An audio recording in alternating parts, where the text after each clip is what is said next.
Hello medicos, welcome to my channel. In today's video, we will be discussing a very important topic from gynecology, that is leukorrhea. So in today's lecture, we'll be understanding what is the definition of leukorrhea, what are the causes जिसकी वजह से leukorrhea होता है, हम उसे diagnosis कैसे करेंगे, management कैसे करेंगे, and finally we'll talk about the treatment. So yes, let's get started. So friends, first of all, let us talk about the definition of leukorrhea.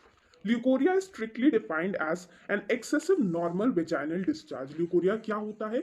ये normal vaginal discharge है, but that also in excessive amount. Normal जो vagina का discharge होता है वो कैसा होता है अगर हम उसकी बात करें तो it is watery, white in color, non odorous और उसका जो pH होता है वो होता है around 4 and that is maintained by a lactobacilli that is known as Doderlin bacilli. So these are the few of the important points which are related to the normal vaginal discharge जो कि देखने को मिलता है. Now when we talk about leukorrhea, leukorrhea क्या होता है? It is strictly normal but excessive. Normal vaginal discharge होता है but excessive in amount.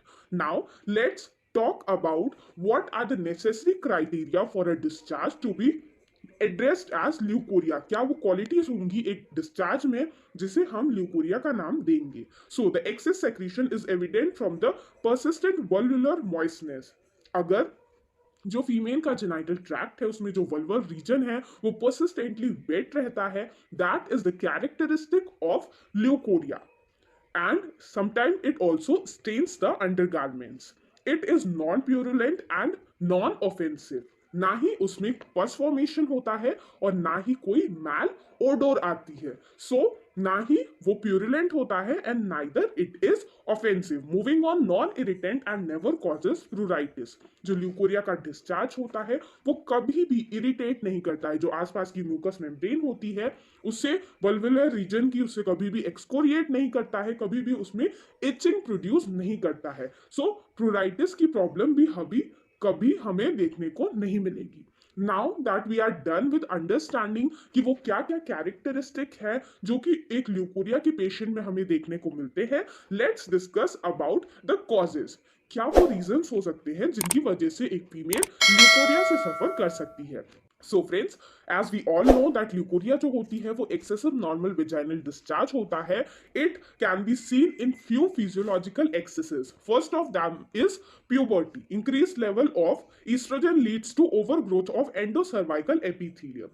जो सर्विक्स की एंडो सर्विक्स है वो कई बार आउट ग्रोथ हो जाती है उसमें and that is known as cervical erosion या फिर कंजेनाइटल एक्टोपी ऑफ सर्विक्स. तो कई बार इस केसेस में ड्यूरिंग प्यूबर्टी हमें देखने को मिलता है क्या, leucorrhoea. So that is the first cause की ड्यूरिंग प्यूबर्टी हमें क्यों देखने को मिलेगा. Moving on, during menstrual cycle. So around ovulation क्या होता है, जो ईस्ट्रोजन का लेवल होता है दैट बिकम्स हाई और उसकी वजह से जो सर्वाइकल ग्लैंड्स होते हैं दे becomes functional and they start releasing discharges and that is also known as leukorrhea. That is also one of the cause which is related to leukorrhea. Now moving on, अगर हम menstrual cycle के आसपास की बात करें so pre menstrual period में कई बार ऐसा होता है कि pelvic congestion की प्रॉब्लम हो जाती है और mucus secretion बढ़ जाता है endometrium की hypertrophy की वजह से. Because प्री menstrual जो स्टेज है that is the time जब जो एंडोमेट्रियम है वो खुद को प्रिपेयर करता होता है, तो एंडोमेट्रियल हाइपरप्लेशिया होने की वजह से भी कई बार हमें हाइपर ईस्ट्रिनिज्म, ईस्ट्रोजन जो होता है वो कई बार ज्यादा अमाउंट में हमें देखने को मिल सकता है. पेल्विक कंजेशन की वजह से भी ल्यूकोरिया देखने को मिलेगा. Moving on, next let's talk about pregnancy. During pregnancy also कई बार ल्यूकोरिया देखने को मिलता है. सो प्रेगनेंसी जो कंडीशन होती है उसमें जो एंडोमेट्रियम है उसकी वेस्कुलरिटी इंक्रीज हो जाती है बिकॉज उसके अंदर एक बेबी है जिसे मदर से न्यूट्रिशन चाहिए एंड ऑल्सो जो हाइपर ईस्ट्रोजेनिक स्टेट मेंटेन होती है, हाइपर ईस्ट्रिनिज्म जिसे हम कहते हैं. तो ईस्ट्रोजन का लेवल बढ़ा होता है और हमने ऑलरेडी देखा दैट ईस्ट्रोजन का लेवल जब बढ़ा होता है so that is responsible for causing leucorrhoea. So this is again a very important factor which causes leucorrhoea. अभी तक हमने प्रेगनेंसी देखी. Now we have another cause that is during sexual excitement. जो बार्थोलिन्स ग्लैंड होते हैं during sexual excitement they become active and they secrete few discharges and that can be a cause of leukorrhea. Moving on, कुछ cervical cause भी देखने को मिलते हैं which is sometimes due to कोई भी नॉन इन्फेक्टिव सर्वाइकल लीजन अगर हमें देखने को मिल रहा है तो उसके साथ भी एक्सेसिव सिक्रीशन देखने को मिल सकता है in the form of leucorrhoea.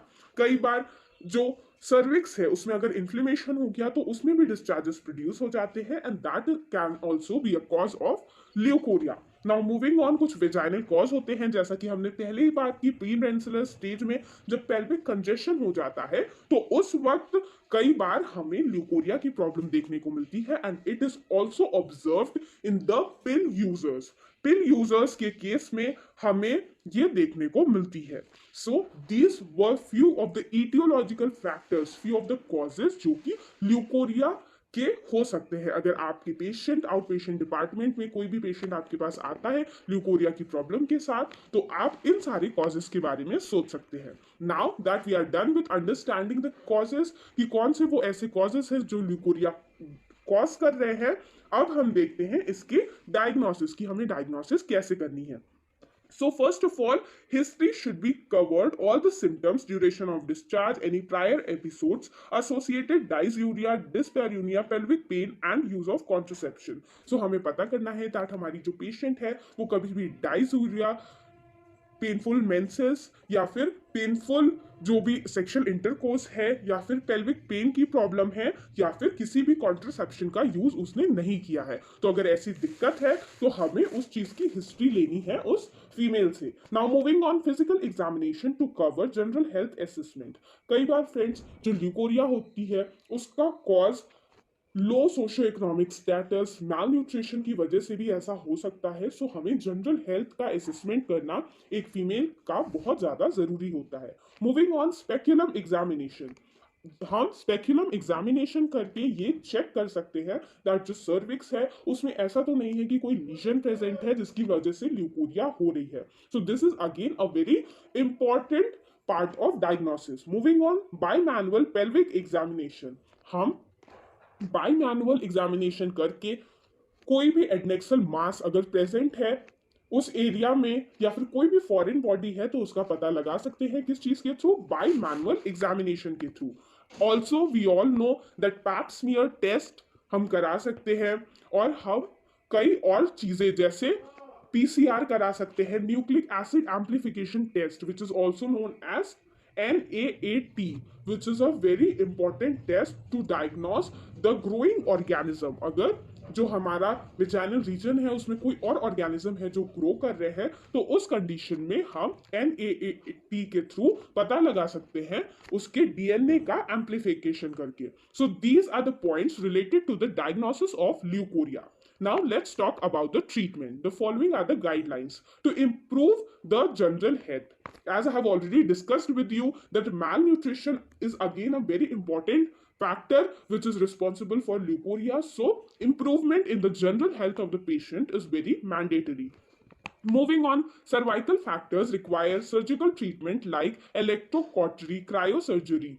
जो पेशेंट होता है सर्वाइकल फैक्टर अगर प्रेजेंट है किसी भी फीमेल में, जो कि हमने देखा अगर कोई लीशंस प्रेजेंट है या फिर सर्वाइकल एक्टोपी की प्रॉब्लम है तो उस सब कंडीशन में हम क्रायो सर्जरी का यूज करते हैं अपने पेशेंट को ट्रीट करने के लिए। Moving on, pelvic lesions producing vaginal leukorrhea require appropriate therapy for the pathology। अगर कोई pelvic lesion है तो हमें उसकी पैथोलॉजी के अकॉर्डिंग उसका ट्रीटमेंट करना चाहिए। अगर कोई पिल यूजर्स है, मैंने आपको ऑलरेडी बताया दैट पिल यूज करने की वजह से भी, ओरल कॉन्ट्रासेप्टिव पिल्स यूज करने की वजह से भी कई पेशेंट में ल्यूकोरिया देखने को मिलती है। सो अगर आपको मिले कोई हिस्ट्री जिसमें पेशेंट ने पिल यूज की हुई है तो आप पिल यूजेज को स्टॉप करना है टेम्परेरीली ताकि जो पर्सन हो वो उस ल्यूकोरिया से रिकवर कर पाए। Above all, local hygiene has to be maintained.